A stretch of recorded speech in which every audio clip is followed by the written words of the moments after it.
Hey everyone, Seb here and welcome to a new video. Apologies for not being very active recently, but I just finished giving the lectures in Europe and now I'm taking 2 months off to prepare for the next set of lectures. So if any of you want me to give a lecture at your university or school or workplace, please send me an email or leave a comment. That being said, let's get to today's video. Today we're going to talk about Animal Rebellion and their latest actions, in particular the one at the last slaughterhouse in London. First of all, I wanted to quickly mention something else they did this week, and that was using fire extinguishers to spray the London headquarters of the Marine Stewardship Council blood red and dumping red paint inside the office.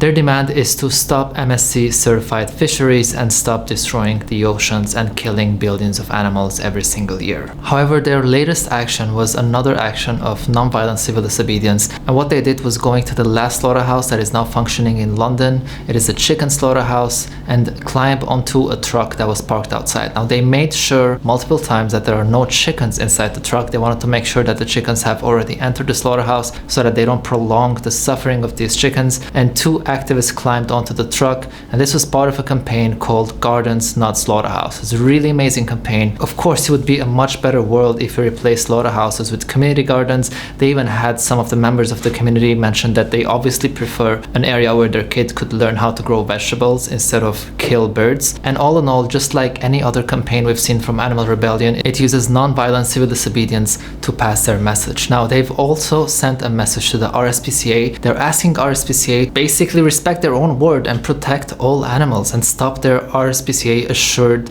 products that they sell, where they make it seem like it's actually killed humanely or taken well care of before the animals ending up in a slaughterhouse. So it's similar to all these humane slaughter certified or happy cow certified labels that you see. It's also important to mention that Animal Rebellion's main goal is to switch the current system to a just plant-based food system, which includes all animals, both humans and other animals, and make sure that these work environments are safe for everyone and no one is being exploited, abused, or used. That's it for today. I just wanted to share this news with you. Let me know what you think about this kind of activism. I'm always happy to hear the comments that people leave, the different opinions that everyone may have. And I do have to say, the media is trying to make it look like they're the ones who are extremely violent, but we have to keep in mind that what's actually violent is what is going on inside these slaughterhouses, which is the reason why you can't really just walk in and film.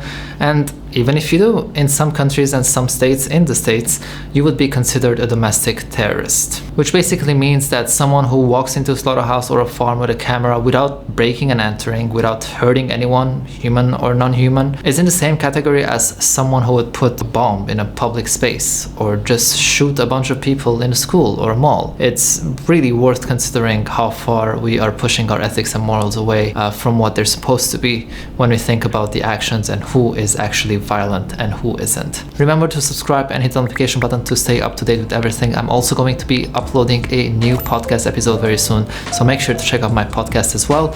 And if you'd like to support my work, check out my website sebalex.org. I'll see you in the next video.